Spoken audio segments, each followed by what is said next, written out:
ধর্মীয় বিশ্বাসের দিক থেকে আপনার জীবন কেমন ছিল? আপনি কোন ধর্মে বিশ্বাস করতেন? আপনি খ্রিস্ট ধর্ম এবং বাইবেলে কি এমন সমস্যা দেখেছিলেন যা আপনাকে ইসলামে নিয়ে এসেছিল? আমার একটি চমৎকার আধ্যাত্মিক অভিজ্ঞতা হয়েছিল যা আমাকে একদিন নিয়ে গেল আধ্যাত্মিক পথের সন্ধানে। অতঃপর আমি খ্রিস্ট ধর্ম বেছে নিলাম। আমি কিছু সমস্যা লক্ষ্য করেছিলাম যখন আমি বাইবেল পড়া শুরু করেছিলাম। যিশু খ্রিস্ট ধর্ম প্রচার করেননি, তিনি অবতার প্রচার করেননি, তিনি তৃত্ব প্রচার করেননি, তিনি প্রায়শ্চিত্তের ধারণা প্রচার করেননি। এবং এটি তো কলঙ্কজনক। খ্রিস্টানরা সাধারণত জানেন না তাদের নিজেদের পণ্ডিতরা এই বিষয়ে কি বলছেন।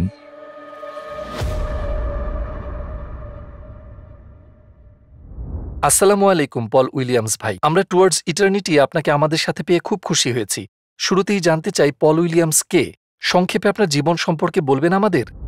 বেশ, তো সংক্ষেপেই বলি। আমি জন্মেছি অ্যাসেক্সে, লন্ডনের পূর্ব একটি প্রদেশে। কিছু বছর ধরে আমি কন্টেন্ট তৈরি করছি ব্লগিং থিওলজি নামে, যাতে রয়েছে আব্রাহামিক ধর্মগুলো সম্পর্কে, জুডিজম, ইসলাম এবং খ্রিস্ট ধর্ম, আরও বিদ্যানুচিত শিক্ষামূলক দৃষ্টিকোণ থেকে। আমি একটি খ্রিস্টান পরিবারে বেড়ে উঠেছি। আমি খ্রিস্টান থিওলজি অধ্যয়ন করেছি বিশ্ববিদ্যালয়ে এবং দর্শন বিশ্ববিদ্যালয়ে একজন খ্রিস্টান হিসেবে। কিন্তু শেষ পর্যন্ত আমি ইসলাম গ্রহণ করি, আলহামদুলিল্লাহ, এবং আজকে আমি এখানে।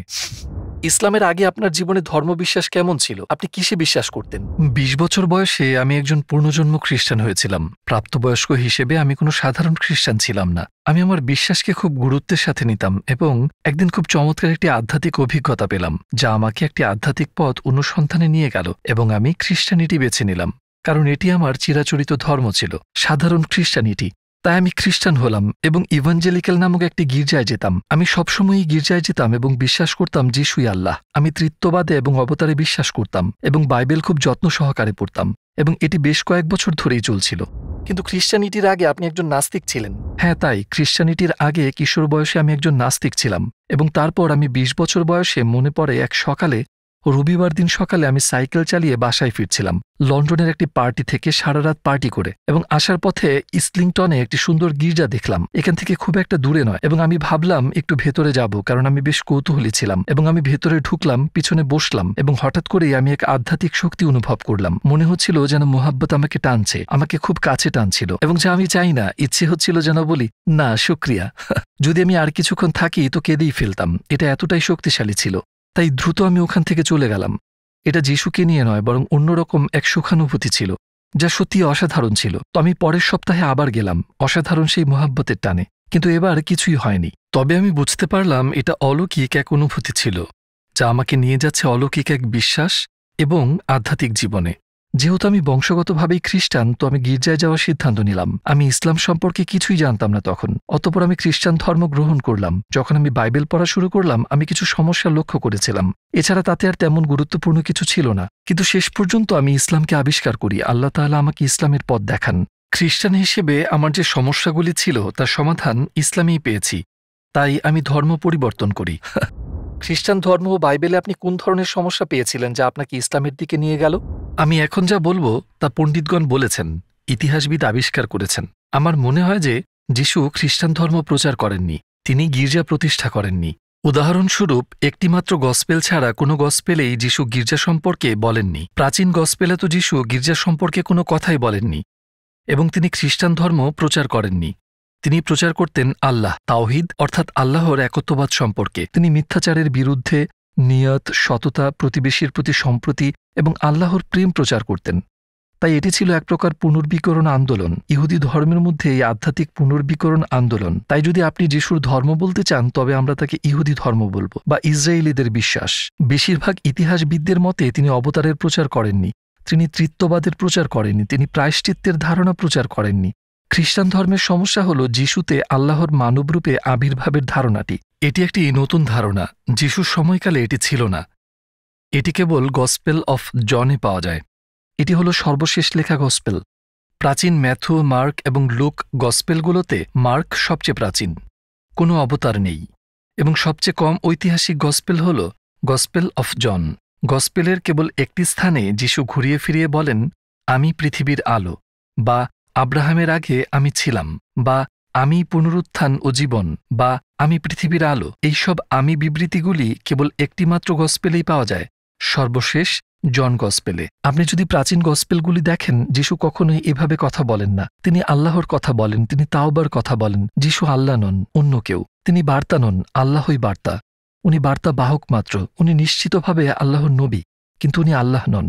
জন বাইবেলে এটা একটু বেশি কঠিন এবং জটিল হয়ে ওঠে। সেখানে যিশু একটি অলৌকিক চরিত্র হিসেবে ফুটে ওঠে। গসপেলের শুরু হয় এভাবে: শুরুতে একটা ওহী ছিল, ওহী আল্লাহর ছিল এবং ওহী আল্লাহ, এবং ওহী দেহ ধারণ করে আমাদের মধ্যে বসবাস করেন, ইত্যাদি ইত্যাদি। এখন এগুলো ছিল অনেক পরের লেখা, এবং যিশু আসলেই যদি এমন আশ্চর্যজনক কথাবার্তা প্রচার করে থাকেন যেমনটা জনে দাবি করা হয়েছে, তবে তা অন্য কেউ কেন রিপোর্ট করেনি? তো আমাদের প্রাচীন গসপেলগুলোতে, উদাহরণস্বরূপ গসপেল অব লুক, সম্পূর্ণ লুক গসপেলে যিশু কখনোই সেভাবে কথা বলেননি। তিনি নিজেকে কখনোই এত বড় করে বলেননি। তিনি আল্লাহর কথা বলেছেন। তিনি কখনোই নিজেকে আল্লাহ দাবি করেননি। তিনি শুধু একজন পয়গম্বর, এবং কখনোই বলেননি যে আমি পথ, সত্য এবং জীবন। তাই দুঃখজনক বিষয় হল, অন্য গসপেলের চেয়ে জন গসপেলটি খ্রিস্টানদের দ্বারা প্রচারের জন্য বেশি ব্যবহৃত হয়। উদাহরণস্বরূপ আমেরিকান ধর্মপ্রচারক, যাকে আমি কয়েক বছর আগে লন্ডনে দেখেছিলাম, উনি বলতেন যিশু বলেছেন আমি পৃথিবীর আলো, এবং তার পণ্ডিতরা বলবে না, তিনি সম্ভবত তা বলেননি। সেটি ঐতিহাসিক নয়, এবং এটি একটি কলঙ্কজনক ব্যাপার। খ্রিস্টানরা মূলত জানেনই না যে তাদের নিজেদের পণ্ডিতরা এ সম্পর্কে কি বলছেন। এটি চিন্তার বিষয়, কারণ তারা যদি মিথ্যা গল্পগুলি বিশ্বাস করে, তাহলে এখন আপনি তাদের কিভাবে বিশ্বাস করাবেন যে গসপেলেই রয়েছে মিথ্যা গল্প? তাই এটি আপনার ঈমানকে নাড়া দিতে পারে। এবং যদি যিশু তৃত্বের প্রচার না করেন, যদি তিনি মনে করেন না যে তিনি আল্লাহর অবতার পুত্র, তাহলে একজন খ্রিস্টান হিসেবে আমি এটিকে হুমকি মনে করব। কিন্তু সেটাও সমস্যা ছিল না। সমস্যা ছিল প্রমাণ হিসেবে প্রাচীন ঐতিহাসিক যিশু কিংবা গসপেলগুলোর বিশ্বাসযোগ্যতা। এসবের উপর ভিত্তি করেই আমার ধারণাগুলি, সন্দেহের ভিত্তিতে নয়। কিন্তু প্রমাণটা কি? এবং সেসবের বিশ্বাসযোগ্যতার জন্য বেশিরভাগ প্রমাণই সেখানে নেই, আর সেটাই সমস্যা ছিল। খ্রিস্ট ধর্মে এইসব অসঙ্গতি যখন খুঁজে পেয়েছিলেন, আমি জানতে চাই ইসলাম সম্পর্কে আপনার চিন্তা কি ছিল? আপনার কি কোনো অন্ধবিশ্বাস ছিল? ভালো কথা। আমি একজন খ্রিস্টান হিসেবে আমি প্রচণ্ড ইসলাম বিদ্বেষী ছিলাম। 9/11-এর পর মুসলমানদের প্রতি আরও ভয় জন্মালো, এবং আমি সিদ্ধান্ত নিলাম যে আমি নিজে ইসলাম সম্পর্কে সত্য জানার চেষ্টা করব। প্রকৃতপক্ষে মুসলমানদের সাথে কথা বলি। আমি কোনো মুসলমানকে চিনতাম না। তাই আমি আমার স্থানীয় মসজিদে গিয়েছিলাম, রিজেন্টস পার্ক মসজিদে, এবং সেখানে মুসলমানদের সাথে কথা বলি। ইংরেজিতে আমি কুরআন পড়েছি, এবং আমি প্রকৃত ইসলাম আবিষ্কার করি। এবং আমাকে হঠাৎ অবাক করে দেয় সেটি, কারণ এটি আল্লাহর সম্পর্কে বোঝার সত্যিকারের পথ উন্মোচন করে, যা আমার খ্রিস্টান ধর্মে ছিল না। আমি জানতাম না যে অন্য বিকল্প ছিল। আমি জানতাম না যে ইসলামেও যিশু এবং তার মাকে উচ্চ মর্যাদায় রাখা হয়েছে। কুরআনের একটি সম্পূর্ণ অধ্যায়ই মারিয়ামের নামে, যা ইংরেজিতে ম্যারি। তো এই ধরুন, এটাই ছিল আমার উত্তর। ইসলামে আপনি আর কি উত্তর পেয়েছেন যা আপনি খ্রিস্ট ধর্মে খুঁজে পাননি? আর একটু বিস্তারিত বলবেন আমাদেরকে? কিছু গভীর প্রশ্নের উত্তর যা এখনও খ্রিস্টান ধর্মতত্ত্ববিদদের এবং উচ্চ পর্যায়ের বিশপদের বিভ্রান্ত করে। উদাহরণস্বরূপ, পৃথিবীতে দুঃখ কষ্টের সমস্যা, মন্দের সমস্যা। খ্রিস্টানরা মূলত এই ধারণা রাখে যে ঈশ্বর খুবই প্রেমময়। আপনি ভাবলেন, তাহলে মানুষ ক্যান্সারে মারা যাচ্ছে কেন? ভূমিকম্প সম্পর্কে কি বলবেন? এ বিষয়ে আমি আসলে ক্যান্টারবেরির আচার্য বিশপ জাস্টিন ওয়েলবির কথা শুনেছি, এবং তার কাছে কোনো উত্তর নেই। এটি হতাশাজনক। আমি মনে করি যদি কোরআন থেকে এর উত্তর তারা নেয়, তবে আমি একটু মাইন্ড করব না। মানে শুধু ইসলামে এই প্রশ্নগুলির উত্তর আছে, প্রকৃত উত্তর যা আমাদের জীবনের সাথে, পৃথিবী এবং আল্লাহর চরিত্রের সাথে সম্পর্কিত। এবং জীবন হলো একটি পরীক্ষা এবং পরীক্ষণ, এবং পরকালের পুরস্কার, সকল কিছুর সমাধান। কিন্তু খ্রিস্টানরা এইসব উপাদান ব্যবহার করে না। তবে আমি মাইন্ড করতাম না তারা যদি এটা ধার নিত, বুঝলেন? কিন্তু ইসলামে অন্যান্য সমস্যাগুলোর উত্তরও রয়েছে, যেমন যিশু কে। পশ্চিমা পণ্ডিতদের মতে যিশু কে ছিলেন? তিনি ভেবেছিলেন তিনি একজন নবী। ঠিক আছে, এটি কোরআনে শিক্ষা দেয়। আর কি? তিনি ভেবেছিলেন তিনি মসিহ। কোরআন এটি শিক্ষা দেয়। তিনি ভাবেননি তিনি ঈশ্বর। কোরআন এটিও শিক্ষা দেয়। তিনি তৃত্ববাদ শিক্ষা দেননি। তিনি অবতার শিক্ষা দেননি। তিনি এসব শিক্ষা দেননি। তিনি গির্জা প্রতিষ্ঠা করেননি। মূলত ইতিহাসবিদদের মতামত অনুযায়ী, এবং মুসলমানরা বিশ্বাস করেন না যে তিনি ক্যাথলিক গির্জা প্রতিষ্ঠা করেছিলেন। তো কোরআন যিশু সম্পর্কে যা বলছে, এবং পশ্চিমা পণ্ডিতদের নতুন গবেষণা যা বলছে যিশু সম্পর্কে, তার মধ্যে অবিশ্বাস্য মিল রয়েছে। এবং আমি মনে করি এটাও কোরআনের একটা মিরাকেল, যা নিয়ে খুব একটা আলোচনা হয় না। অবশ্যই কোরআনের অনেক মিরাকেল নিয়ে আলোচনা হয়, সেগুলো তো আছেই। আমার জন্য এটিও একটি। খ্রিস্ট ধর্মের মূল বিশ্বাসকে খণ্ডন করার জন্য আপনি আর কোনো প্রমাণ দিতে পারেন? প্রথমে প্রায়শ্চিত্তের বিষয়টি মোকাবেলা করা যাক, এবং আমি খ্রিস্টানদের থেকে জানা একটি সংস্করণ উপস্থাপন করছি। অনেক খ্রিস্টান আপনাকে বলবে যিশু ছিলেন আল্লাহ, ঠিক আছে, এবং তিনি আপনার পাপের জন্য মারা গেছেন। আমি ভাবি ভালো কথা। তো আপনি বলছেন আল্লাহ আমার পাপের জন্য মারা গেছেন, কিন্তু আমার তাতে প্রবলেম আছে।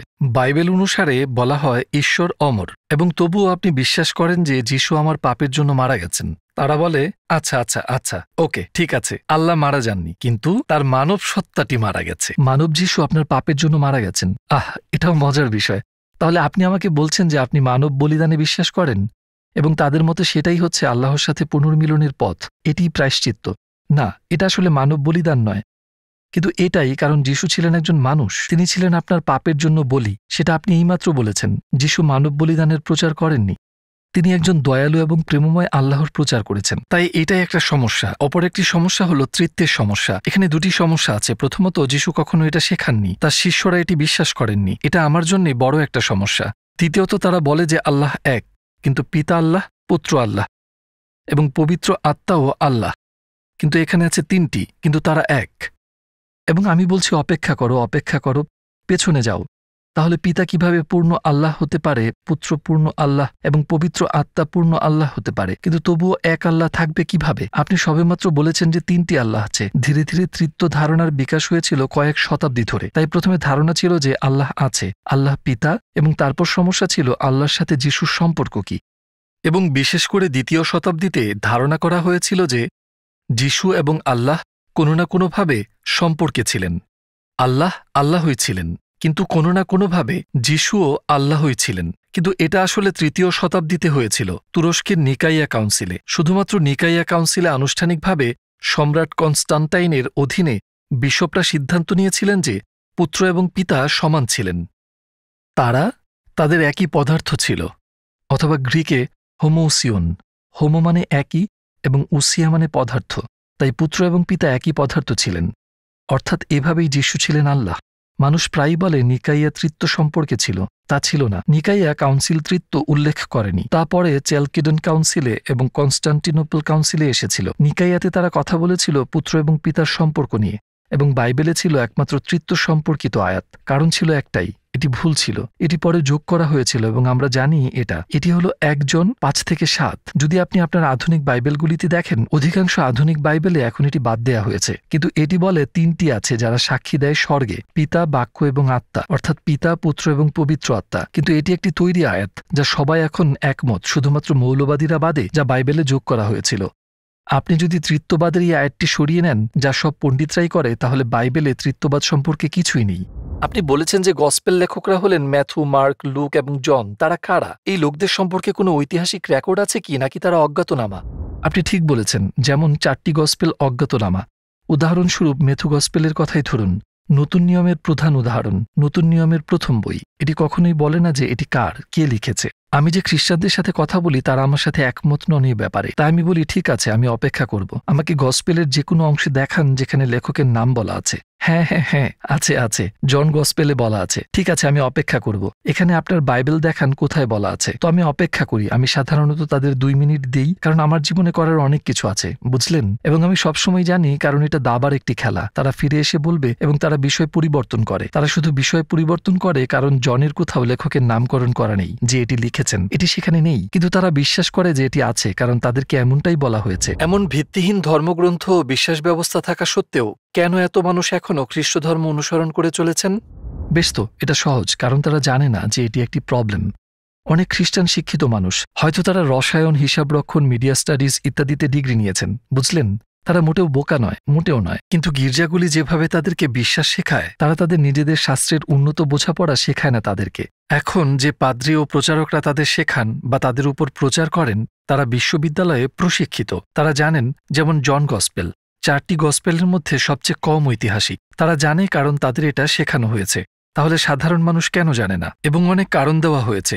বার্ট এরম্যান, আমেরিকান একাডেমিক, এই বিষয়ে আলোচনা করেছেন। কিছু পুরোহিত তাদের চাকরি হারাতে চান না, তারা তাদের বিশ্বাসীদের শেখাতে চান না আপনার বাইবেল দ্বারা আপনি যা ভাবছেন এটা তেমনটা নয়। অথচ তারা তাদের খ্রিস্টান মানুষদের বিরক্ত করতে চান না, তারা তাদের বিরক্ত করতে চান না। অথবা হয়তো তারা কিভাবে এটা জানাবে তা জানেন না, অথবা তারা শুধু পালিয়ে বেড়াচ্ছেন, কিংবা যে কোনো কারণে তারা এটা করছেন না, মূলত একেবারেই না। তাই আমার মতে এটা খ্রিস্ট ধর্মের একটা কেলেঙ্কারি। অথবা হয়তো তারা জানে এবং তারা এই ধরনের, যেমন আমি দীর্ঘ সময় একজন খ্রিস্টান হিসেবে ছিলাম, এই ধরনের আপনি বিশ্বাস করেন কিন্তু আপনার বড্ড সন্দেহ আছে এবং আপনি শুধু চলতে থাকেন। যাই হোক, কারণ আর কি করার আছে? যদি খ্রিস্ট ধর্ম সত্য না হয়, তাহলে কেন কিছু খ্রিস্টান শান্তি পায় যখন তারা তাদের বিশ্বাস নিয়ে আরো গভীরে যায়? খ্রিস্ট ধর্ম প্রধানত সত্য। আমি কি বোঝাতে পারছি, কি বোঝাতে চাচ্ছি? আমি বোঝাতে চাচ্ছি খ্রিস্টানরা এক আল্লাহতে বিশ্বাস করে। আমি জানি আমরা তৃত্ব সম্পর্কে কথা বলছি, কিন্তু তারা ভাবে তারা এক আল্লাহতে বিশ্বাস করে। তারা বিশ্বাস করে ফেরেশতা ও বিচার দিনে, আল্লাহ আকাশ ও পৃথিবীর সৃষ্টিকর্তা, আল্লাহ মুসা এবং সমস্ত নবীদের পাঠিয়েছেন ইত্যাদি ইত্যাদি। এটা হলো যেন একটি হিমবাহ, বুঝলেন। বুঝলেন, জলরেখার নিচে একটি বিশাল বিষয় আছে যা তারা বিশ্বাস করে, যা আমরা মুসলমানরাও বিশ্বাস করি। এটা শুধুমাত্র উপরের অংশ, আমি বোঝাচ্ছি এটা ছোট অংশ নয়, এটা গুরুত্বপূর্ণ অংশ।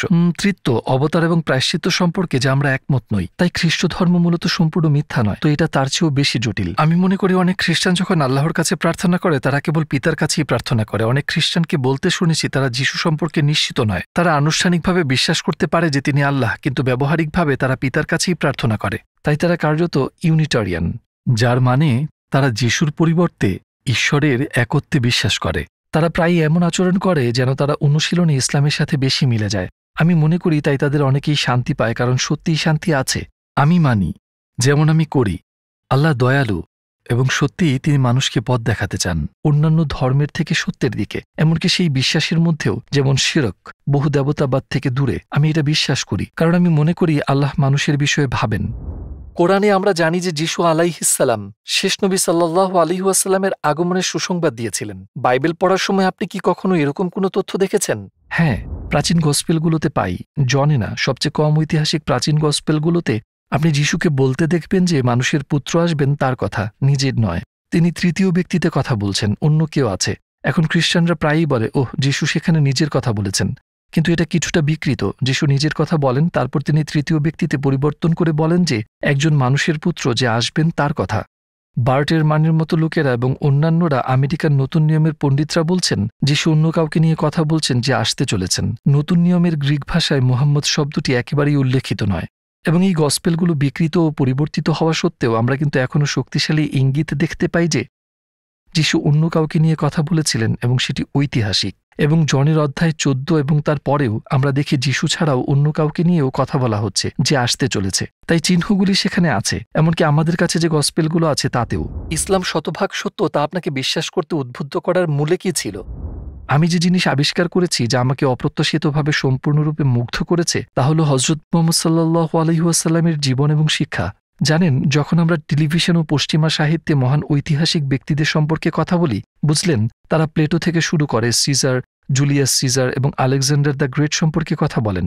এরপর তারা নেপোলিয়ন বোনাপোর্টে লাফ দেন। তারা কখনো নবীজির কথা উল্লেখ করে না, তারা কখনোই উল্লেখ করে না, এবং আমি ভাবছি এটা অসাধারণ। তিনি একই অঞ্চল থেকে আসেন যেখান থেকে যিশু এসেছিলেন, যেখান থেকে মুসা এসেছিলেন, এবং তাকে উপেক্ষা করা হয়। এবং যদি আপনি তার সিরা, তার জীবনী যা ভালোভাবে প্রমাণিত, এটি মিথ্যা নয়। আমরা জানি তার অস্তিত্ব সত্যিই ছিল সবচেয়ে অসাধারণ মানব জীবন। এই মানুষের শিক্ষাটি আমি গসপেলে যা পড়েছি তার সাথে খুব পরিচিত মনে হয়েছে।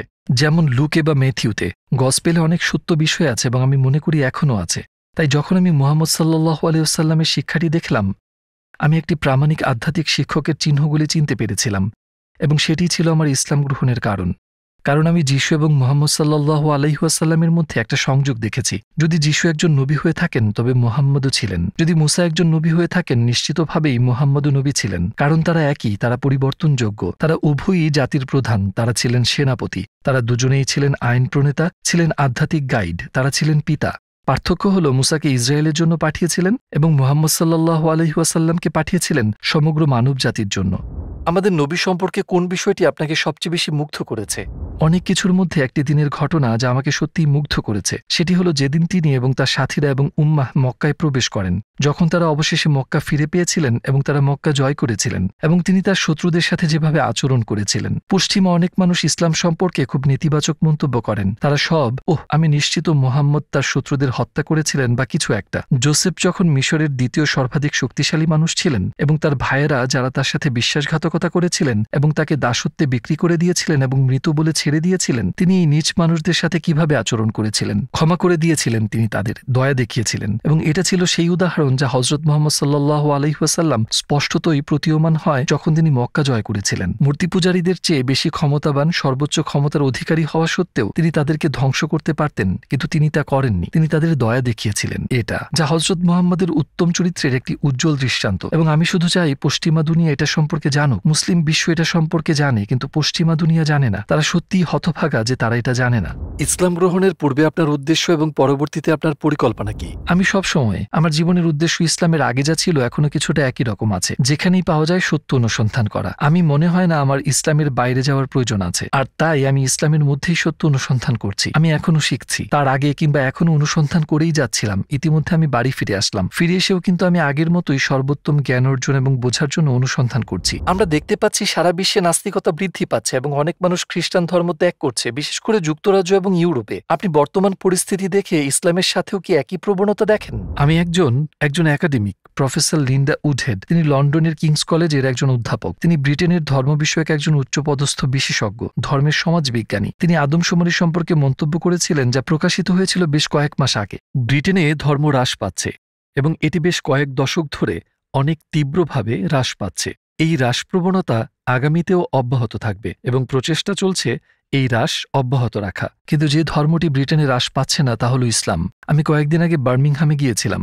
আমি আসরার রশিদ নামে একজনের সাথে কথা বলছিলাম, যিনি ইসলামে নাস্তিকতার জবাব এই বইটির লেখক।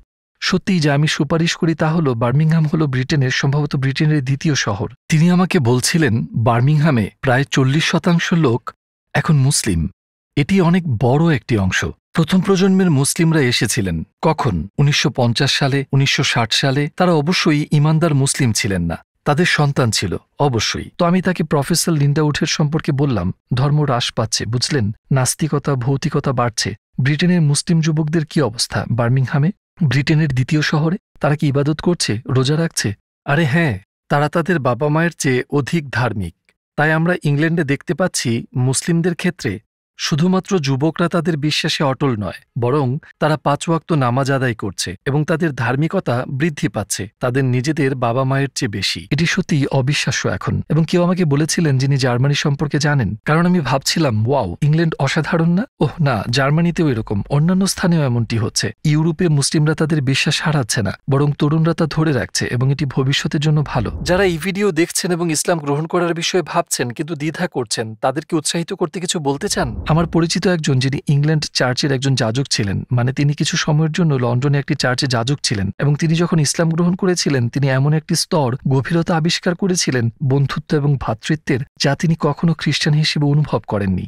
এবং আমিও সেটি আবিষ্কার করেছিলাম। খ্রিস্টান চার্চগুলিতে আপনি কিছুটা বন্ধুত্বপূর্ণ হতে পারেন বটে, কিন্তু মুসলিমদের মধ্যে ভ্রাতৃত্বের গভীরতা একেবারে অসাধারণ কিছু। বুঝলেন, আপনি নিজে একা থাকবেন না যদি আপনি ইসলাম গ্রহণ করেন, তবে আপনি পাবেন মূলত একটি বিশ্বব্যাপী পরিবার। তাছাড়াও আপনি জানেন ইসলাম কি অফার করে? আমাদের সাথে আল্লাহর সংযোগ ও সম্পর্কের সুযোগ সৃষ্টি করেছে, এবং এটাই যে আমাদের পৃথিবীতে থাকার একটি উদ্দেশ্য আছে। আমরা শুধুমাত্র ভৌতিক সামগ্রী অর্জন করার জন্য এখানে নেই। ব্রিটেনে এবং আমেরিকায় আমরা খুব ভৌতিকবাদী, যা সত্যিকারের গুরুত্বপূর্ণ তার দিকে আমরা ফোকাস করি না। একজন লোক আছেন, তিনি মূলত উদ্যোক্তাদের, ব্যবসায়ীদের প্রশিক্ষক। তিনি মুসলিম নন। তার একটি লিঙ্কড-ইন পোস্ট আছে যা তিনি গতকাল প্রকাশ করেছেন। তিনি বলেন যে নিজেকে স্বাস্থ্যবান করা আধুনিক জীবনের বিরুদ্ধে একটি লড়াই, এবং তিনি যা বোঝাতে চান তার মতে পশ্চিমা বিশ্বের আধুনিক জীবন অবদান রেখেছে স্থূলতা এবং মানসিক অসুস্থতায় আশ্চর্যজনক হারে। আমরা যেভাবে এখন বাস করছি, প্রধানত পশ্চিমে, এসব কিন্তু ছড়িয়ে দেয়া হচ্ছে, আসলে আমাদের কাছে নিয়ে আসছে মারাত্মক রোগ, যেমন স্থূলতা। আমি গত বছর বাহরাইনে ছিলাম। এটি সেই দেশের মৃত্যুর প্রধান কারণ, স্থূলতা। তারা এখন এই ভোগবাদী সংস্কৃতি উপভোগ করছে যা আমেরিকা এবং ব্রিটেন থেকে আসে। এবং মানসিক অসুস্থতাও। এখন এর সাথে ইসলামের কি সম্পর্ক? রোজা খুব গুরুত্বপূর্ণ। একমাত্র এটাই শারীরিক স্তর তথা আপনার শরীরকে পুনর্জীবিত করতে সাহায্য করে। এটি রোগের সাথে মোকাবেলা করে আপনাকে ভালো করে তোলে। এটি আপনাকে আরো ফিট এবং স্বাস্থ্যবান করে তোলে। এটি আপনার মানসিক স্বাস্থ্যে প্রভাব ফেলে। তাই রোজা নবীর সুন্নাতের অংশ। আপনি জানেন সোমবার এবং বৃহস্পতিবার তিনি রোজা করতেন। এটি সত্যিই স্বাস্থ্যকর। মুসলিমরা এই কাজ যুগ যুগ ধরে করে আসছে। মানসিক অসুস্থতার ধারণা। আমরা দুনিয়ার অতিমাত্রায় আসক্ত, আমরা টিকটকে অতিমাত্রায় আসক্ত, ভৌতিক পণ্যের প্রতি অতিমাত্রায় আসক্ত। ইসলাম আপনাকে দেয় সৃষ্টিকর্তার সাথে এক গভীর তৃপ্তিদায়ক সম্পর্ক, যা প্রতিটি বিষয়ে খুবই গুরুত্বপূর্ণ ভূমিকা পালন করে, এবং ধারণা দেয় যে এই জীবন সংক্ষিপ্ত এবং আমাদের একটা উদ্দেশ্য আছে এই জীবনের বাইরে, পরবর্তী জীবনে। ইসলাম হলো, যাকে আমরা দ্বীন বলি, একটি সম্পূর্ণ জীবনধারা। এতে মানসিক, শারীরিক, খাদ্যাভ্যাস, আধ্যাত্মিক, অর্থনৈতিক, রাজনৈতিক সবকিছু অন্তর্ভুক্ত রয়েছে। এটি ধর্মকে ব্যক্তিগত ক্ষেত্র থেকে পৃথক করে না। এটি মানবতার প্রয়োজনের সর্বোচ্চ উত্তর। আচ্ছা যাক, আমরা এখন সেই পথে বিস্তারিত আলোচনায় যাচ্ছি না। ইসলাম সম্পর্কে জানতে চাওয়া কাউকে আপনি কিভাবে গবেষণা করার পরামর্শ দেবেন? গুগলে ইসলাম কি লেখা যথেষ্ট কি? আমি গুগল ব্যবহার করার পরামর্শ দিই না, কারণ তাতে আপনি কিছু ভালো ফলাফল পেতে পারেন, কিন্তু আপনি অনেক খারাপ ফলাফলও পাবেন। এবং আপনি কিভাবে জানবেন কোনটি ভালো ফলাফল আর কোনটি খারাপ ফলাফল, যদি আপনি বিষয়টা সম্পর্কে অজ্ঞ থাকেন? এই নির্দিষ্ট বইটি, অনেক বই আছে, আমি পরামর্শ দিতে পারি, তবে এটি বেস্ট। জনাথন ব্রাউনের লেখা মিসকোটিং মুহাম্মদ, নবীর জীবনের সংগ্রাম এবং ভালোমন্দের ব্যাখ্যা, এবং এটি ইসলাম, কোরআন এবং সমগ্র বিষয়ের একটি চমৎকার পরিচিতি। কোরআন কি খাঁটি? নবী সাল্লাল্লাহু আলাইহি ওয়াসাল্লামের জীবন ও ইতিহাস, হাদিস, কোরআন কিভাবে ব্যাখ্যা করা হয়, বলা যায় 4টি স্কুল একসাথে আছে এখানে। পরিশেষে আপনি কি বলতে চান একজন খ্রিস্টানকে যিনি এখন আপনাকে দেখছেন? যিশু সম্পর্কে বলতে চাই, যদি আপনি গসপেল দেখেন, তিনি নিজেকে আল্লাহ বলেননি। তিনি গসপেলে আল্লাহর প্রচার করেছেন। আল্লাহ যিশু নন, বরং অন্য কেউ। যিশু নিজে গসপেলে বলেছেন, একজন লোক যিশুর কাছে আসে এবং তাকে বলে, ভালো শিক্ষক, আমি অনন্ত জীবনের অধিকারী হতে কি করব? যিশু একেবারে সুনির্দিষ্টভাবে বললেন, তুমি আমাকে কেন ভালো বলছো? ঈশ্বর ছাড়া কেউ ভালো নয়। এটি প্রাচীনতম গসপেলে আছে। যিশু নিজেকে আল্লাহ বলেননি, তিনি আল্লাহর সম্পর্কে স্পষ্ট উল্লেখ করেছেন। ইসলাম এই বিষয়ে যিশুর সাথে একমত। অতএব মূল যিশুর কাছেই ফিরে আসুন। আপনি তাকে ইসলামেই খুঁজে পাবেন। আপনি যা খ্রিস্ট ধর্ম বলে মনে করেন তাতে পাবেন না তাকে।